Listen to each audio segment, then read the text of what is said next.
저는 오늘 이 시간에 사울의 최후라는 제목으로 말씀을 나누도록 하겠습니다.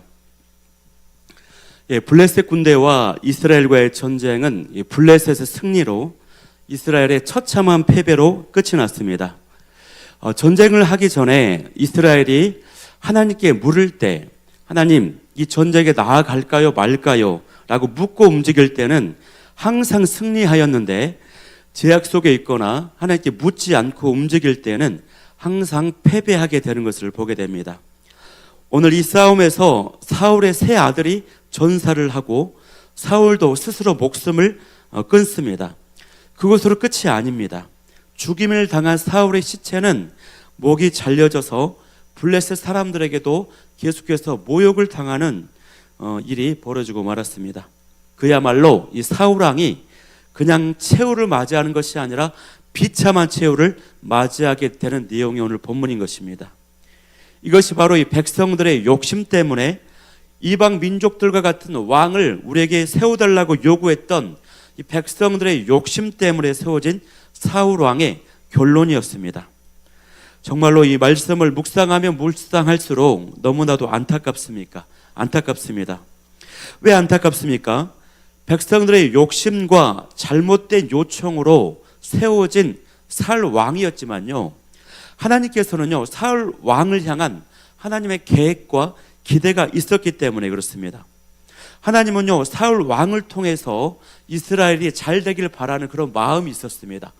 사울 왕을 축복하는 그 마음이 있었어요. 그래서 처음에는 내면이 겸손하고 또 굉장히 정직하고 의롭고 또 외적으로도 준수한 외모를 가졌던 사울을 하나님은 기름 부으셔서 왕으로 세우셨던 것입니다. 그러나 초심을 잃어버리고 만 그의 결론은 너무나도 비참해지고 말았습니다. 또 많은 것이 안타깝지만 정말 안타까운 것은요, 아버지 사울의 제약 때문에 어떻게 해서 그 세 아들 모두가 한날에 동시에 죽임을 맞이하게 되는 것입니까? 또 사울의 제약으로 인해서 그 영향력 때문에 어떻게 해서 그 의롭고 경건한 요나단이 또 죽음을 맞이하게 됩니까? 이뿐만이 아닙니다. 또 전쟁에 패배한 이스라엘은 또 엄청난 위기를 맞이하게 되는데요, 오늘 본문의 8절의 말씀을 보면은 약속의 땅인 성읍들을 버리고 도망을 갑니다. 그래서 이 블레셋이 차지하고 맙니다. 사울의 죄 때문에 이스라엘 공동체가 큰 위기에 빠졌습니다. 여러분, 나의 죄 때문에, 저와 여러분의 죄 때문에요, 우리의 그 결과로 인해서 나뿐만이 아니라 우리의 가정과 공동체에 영향이, 해악이 미쳐질 수 있다라고 하는 사실입니다. 이처럼 죄악은 너무나도 무서운 것입니다. 우리가 이 죄의 무서움을 알고 죄악에 서지 않는 저와 여러분이 다 될 수 있기를 소망합니다. 사울의 이런 비참한 최후는 자신이 이제까지 쌓아온 삶의 결과였습니다. 특별히 오늘 그 결과라고 하는 그 내용, 그 결론을 오늘 6절 말씀에서 보여주고 있는데, 우리 다 같이 6절 말씀을 한번 합독해 보겠습니다. 6절 시작. 사울과 그의 세 아들과 무기를 든 자와 그의 모든 사람이 다 그날에 함께 죽었더라. 바로 이 6절의 기록이 사울의 인생의 비참한 결론을 담고 있는, 요약해서 담고 있는 내용인 것이에요. 하나님은 일찍이 사울에 대한 심판을 말씀하셨습니다.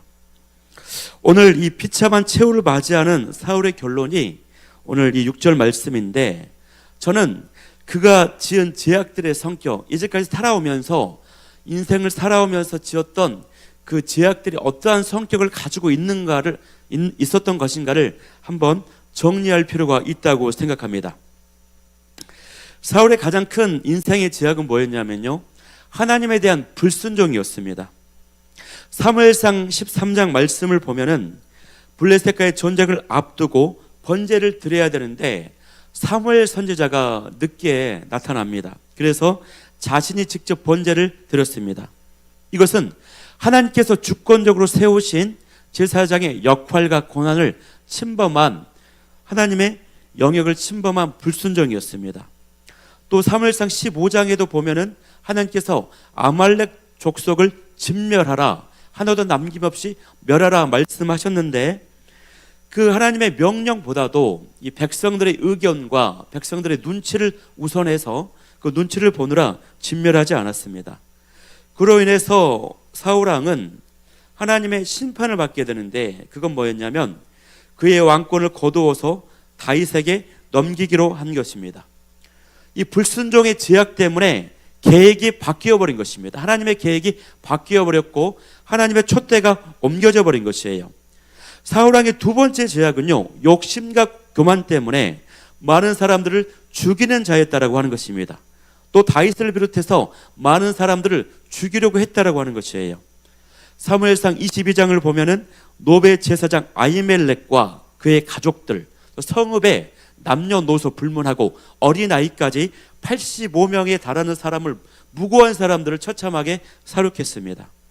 또 다윗을 돕거나 숨겨줄 사람들이 죽임을 당했습니다. 또 다윗을 죽이려고요, 거의 10년에 가까운 시간 동안 쫓아다녔습니다.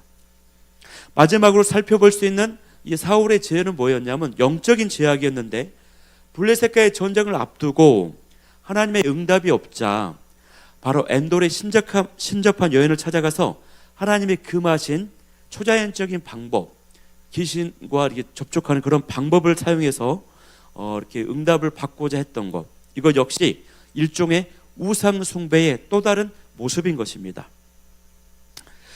제가 이 사울의 인생 가운데 지었던 제약들을 이제 간단하게 좀 정리를 해봤는데요, 이거를 정리한 이유가 있습니다. 그것은 뭐냐면 사울의 이러한 제약들을, 인생 가운데 지었던 제약들을 확인하게 되면서 우리가 발견하게 되는 사실 한 가지는 뭐냐면, 그의 인생은요, 인생 내내 하나님과의 관계가 단절되어 있었다고 하는 것입니다.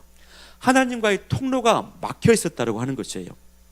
불순종과 욕심과 교만, 그리고 회개하지 않는 그 모습으로 인해서 하나님과의 관계를 회복할 수 있는 통로가 완전히 막혀 있었어요. 그런데 여러분, 사울과 비교되는 인물이 누굽니까? 바로 다윗이지 않습니까? 다윗을 우리가 묵상하면요, 다윗도 죄가 많았습니다. 다윗도 밧세바를 범하는 죄를 범했고 하나님께 묻지 않았을 때가 있었어요. 그래서 블레셋으로 도망을 가버렸죠. 교만해서 인구 조사를 할 때도 있었습니다. 또 많은 사람들을 살해한 경우도 있었어요. 그러나 이 다윗의 인생이 사울과 달리 하나님의 계획 속에 있었던 이유는, 다윗은 하나님과의 관계가 단절되지 않았기 때문에 그렇습니다. 다윗에게는 두 가지 핵심, 하나님과의 통로를 유지하는 두 가지 핵심이 있었는데, 그것은 하나님을 사랑하는 예배자였고 어떠한 순간에서도 하나님께 회개할 수 있는 회개하는 마음을 지닌 사람이었다고 하는 것입니다. 저와 여러분도요, 하나님과 관계가 막혀 있으면요, 사울과 같은 망한 인생이 되고 맙니다. 그러나 때로 실수하고 죄를 짓고 넘어질 때가 있더라도 하나님을 사랑하는 그 예배자의 마음, 매 순간 말씀과 기도로 하나님과의 통로가 열려 있고 언제든지 회개만 할 수 있으면 다윗처럼 축복의 인생, 쓰임받는 인생이 될 수 있으리라 믿습니다. 사울의 결론은 그의 모든 사람들이 다 그날에 함께 죽었더라였습니다. 이보다 더 큰 실패는 없습니다. 그의 실패는 딴 게 아니고 하나님과의 관계, 하나님과의 통로가 막혀 있었기 때문에 이 처참한 비참한 최후를 맞이하게 되는 것을 보게 됩니다. 사랑하는 성도 여러분, 올해가 이제 24년도가 다 끝나가게 되는데요, 지난 올해 24년도 한 해를 돌아볼 때 저와 여러분의 한 해는 영적으로 어떤 한 해를 보내셨습니까? 저는 금년 한 해를 개인적으로 돌아보면서 아쉬움이 많이 남는 한 해였습니다. 인간적인 욕심을 내려놓지 못하고 또 영혼 사역에 더 집중하지 못하고 또 부지런히 뭔가를 하긴 하는데 정작 중요한 하나님과의 관계에 집중하지 못한 마치 사울과 같은 인생을 산 것은 아닌지 또 점검하게 되는 것입니다. 그러나 오늘 이 사울의 최후를 묵상하면서도 또 이런 모습이 금년 한 해 나의 모습과도 같았다라는 것이 또 묵상이 되면서도 감사한 것은 뭐냐면 이 본문은 사무엘상의 마지막 장에 해당하는 기록인 것입니다. 즉 다시 말하면 사울의 최후로 이스라엘의 운명이 하나님의 계획이 끝나는 것이 아니라 오히려 그의 최후는 다윗을 중심으로 한 또 다른 새로운 시대, 하나님의 새로운 시대를 예고하고 있기 때문에 그렇습니다. 저는 올 한 해 사울처럼 아쉬움이 많고 실패한 것과 같은 그런 삶을 살았으나 하나님께서는 다시 다윗처럼 살아가도록 새로운 한 해 25년도를 허락해 주셨기 때문에 그렇습니다. 사랑하는 성도 여러분, 여러분은 금년 한 해 영적으로 승리하셨습니까? 정말 잘 사셨는지, 영적으로 무너지지 않았는지, 만약에 그러지 못했다면, 연약함이 있고 부족함이 많았다라면 내 모습이 사울의 모습과 하나님과의 관계와 통로가 많이 막혀 있었다라면 다시 시작하면 됩니다. 우리에게는 하나님의 자녀로서의 특권인 회개가 있기 때문에 그렇습니다.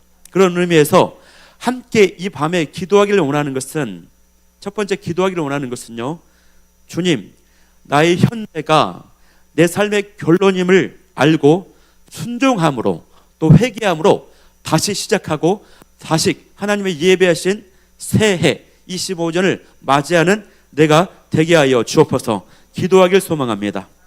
오늘 본문을 통해서 이 두 번째로 묵상하기를 원하는 것은요, 수치를 피하고자, 부끄러움을 피하고자 회개하지 않고 거부하면은 더 큰 수치와 부끄러움을 당하게 된다라고 하는 사실입니다. 오늘 말씀을 보면은 이 사울왕은요, 자신의 명예와 이 두려움 때문에 스스로 목숨을 끊었습니다. 4절 말씀해 보니까 우리 4절 말씀을 한번 읽어볼까요? 시작. 그가 무기를 든 자에게 이르되 내 칼을 빼어 그곳으로 나를 찌르라. 할례 받지 않은 자들이 와서 나를 찌르고 모욕할까 두려워하노라. 하나 무기를 든 자가 심히 두려워하여 감히 행하지 아니하는지라. 이에 사울이 자기의 칼을 뽑아서 그 위에 엎드려지매.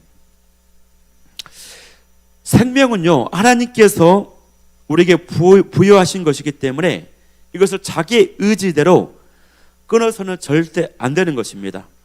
그 어떤 순간에도 자살하는 것은 하나님의 형상을 파괴하는 것이고 살인을 하는 것이고 말씀에 위배되는 것이고 살인하지 말라고 하는 말씀에 위배되는 것이고 하나님의 주권을 침해하는 아주 용서받을 수 없는 죄악입니다.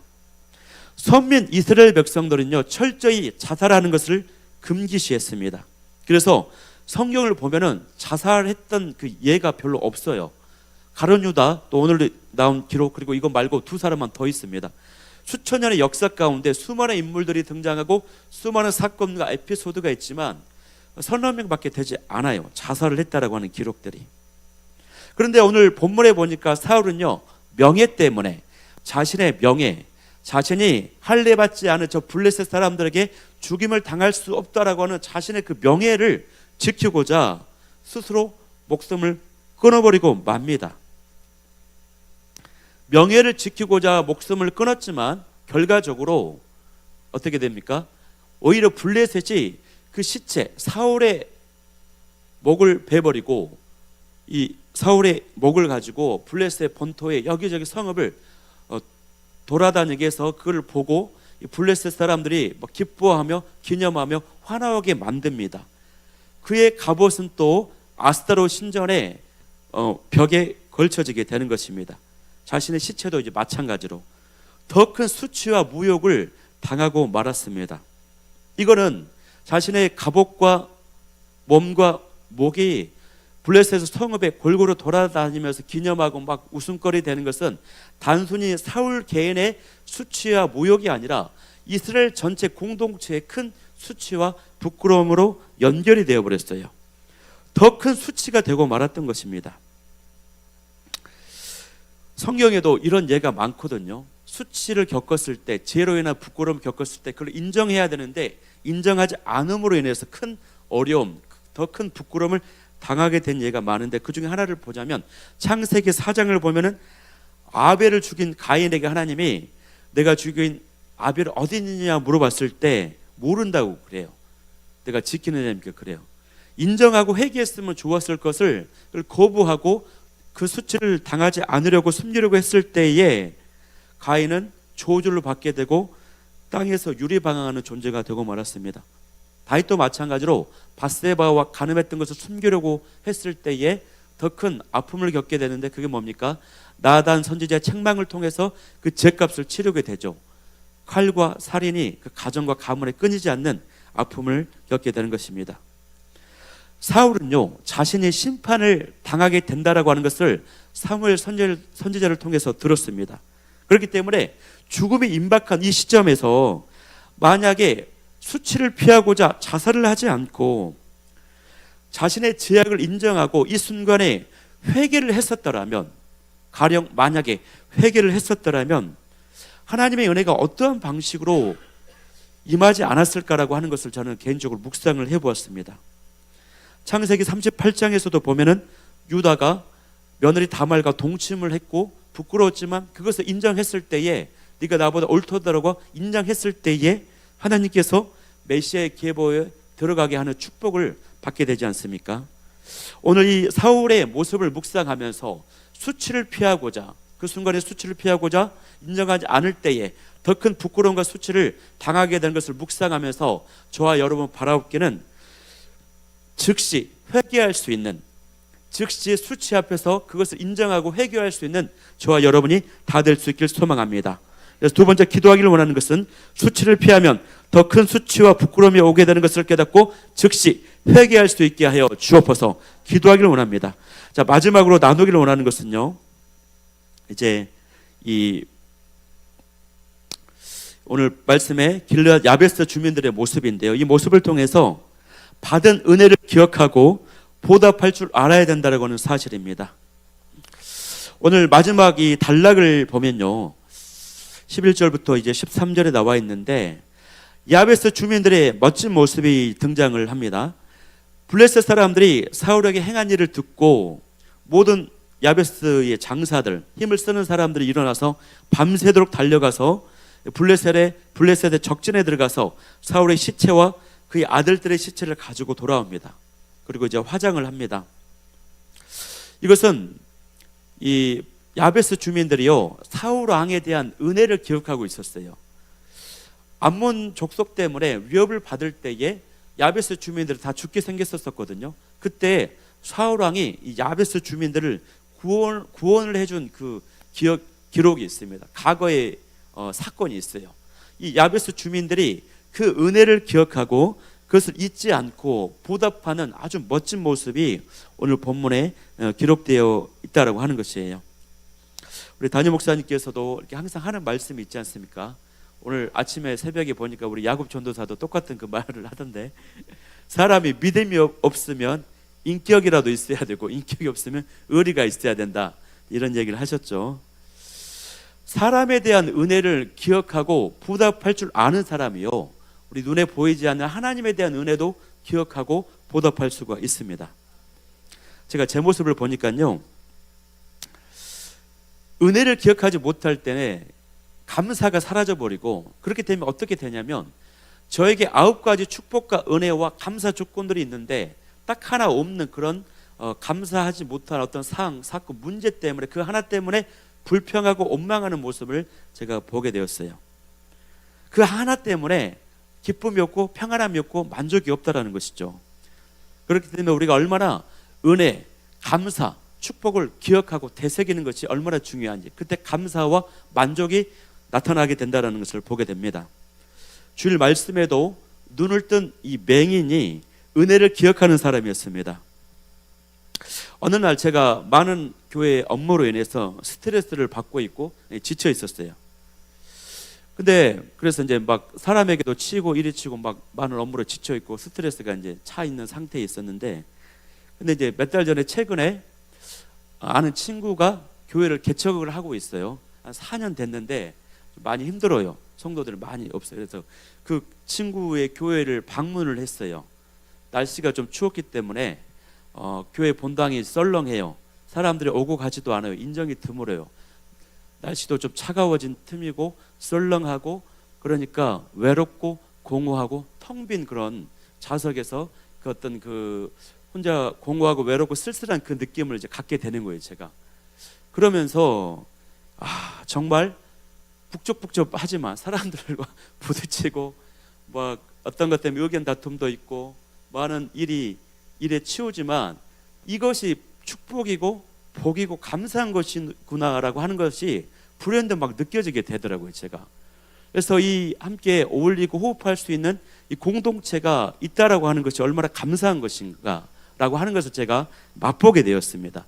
그 쓸쓸함과 외로움, 말로 설명하기 어려운데 밑바닥에서 깊은 곳에서 올라오는 그런 어떤 외로움이 막 찾아오더라고요. 그 개척교회 본당에 혼자 딱 이렇게 있는데. 그래서 제가 또 깨닫게 되는 것은 요즘에 얼마나 사역들이 많습니까?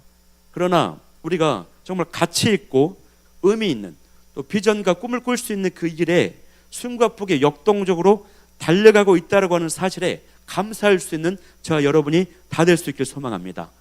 이런 모습을 하나님이 매우 기뻐하시거든요.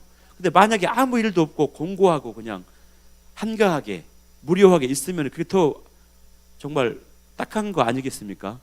우리가 꿈이 있고 가치 있고 또 이것을 해야만 하기 때문에 막 역동적으로 이것도 하고 저것도 하고 막 몸을 부딪히며 하는 것이 하나님 보시기에 굉장히 기뻐하시는 것이고 우리가 감사 제목이다 생각하게 되는 것입니다. 또 한 가지 이제 감사한 것이 굉장히 많은데 은혜를 기억해야 되는데 우리 교회 공동체를 비롯해서 또 담임 목사님 또 우리 사람들 은혜들이 있어요. 그런데 제가 이제 개인적으로 이제 감사를 고백하고 싶은 은혜를 나누고 싶은 건 뭐냐면 담임 목사님께서 우리 사역자들 이제 전체에 있을 때에 영혼에 집중해야 되고 더 기도해야 되고 또 이렇게 깨어 있어야 된다라고 하는 것을 공적인 자리에서 강하게 이제 이렇게 책망도 하시고 강의 훈련도 시키시고 많이 말씀을 하십니다. 그런데 이제 개인적으로 1대1의 영역 가운데서 개인의 어떤 내 개인의 어떤 가정사라든가 저희 어떤 미래 진로라든가 또 건강이라든가 어떤 개인적 영역에 있어서 담임 목사님과 1대1로 만났을 때 고충을 말하고 나누면요, 항상 우리 목사님은 이 공동체의 도구나 또 수단으로 사역자를 생각하지 않고 저 사역자의 축복, 잘 되는 거, 또 하나님 앞에서 성공적으로 세워져야 하는 거, 그걸 가지고 항상 말씀하시고 이제 권면하시고 그렇게 이제 지도하시고 이게 너무 감사가 되더라고요. 갑자기 막 눈물이 나오라 그러네. 예. 그래서 그걸 제가 마음으로 느끼는 것입니다.